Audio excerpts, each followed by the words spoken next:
we move on to the identification of LAD and RAD on the ECG, it is important to realize that although the cardiac axis lies close to lead 2 in many cases, its position demonstrates a wide normal variation. We will discuss the reasons for this later. For now, note that the normal range for the cardiac axis is taken to lie between plus 90 degrees, or straight down AVF, and minus 30 degrees, straight along AVL. Outside this normal range, if the axis lies beyond AVL, this is termed left axis deviation.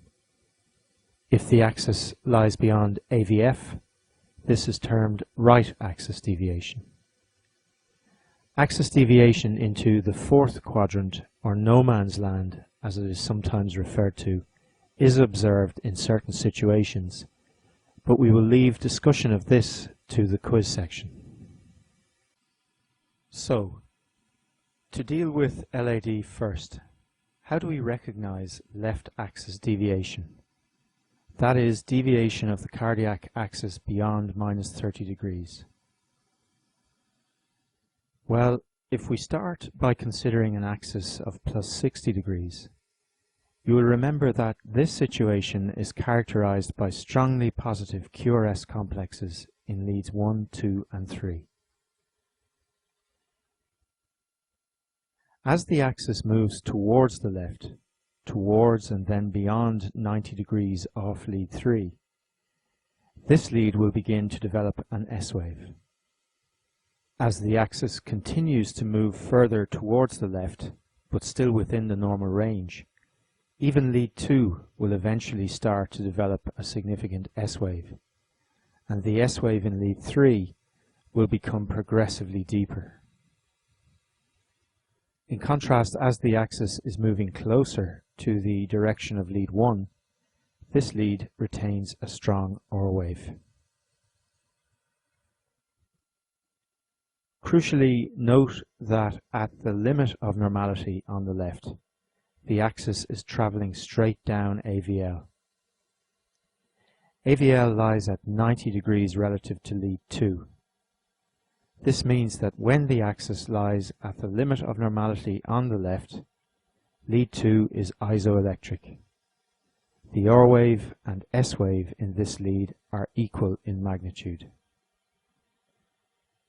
Once the axis moves beyond AVL into abnormal territory, the QRS complex in lead 2 becomes overall negative, with an S wave larger than the R wave.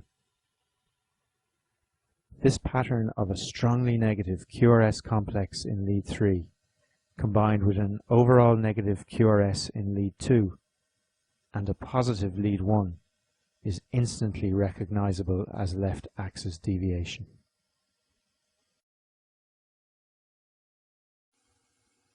The commonest cause of this abnormal ECG finding is left anterior fascicular block.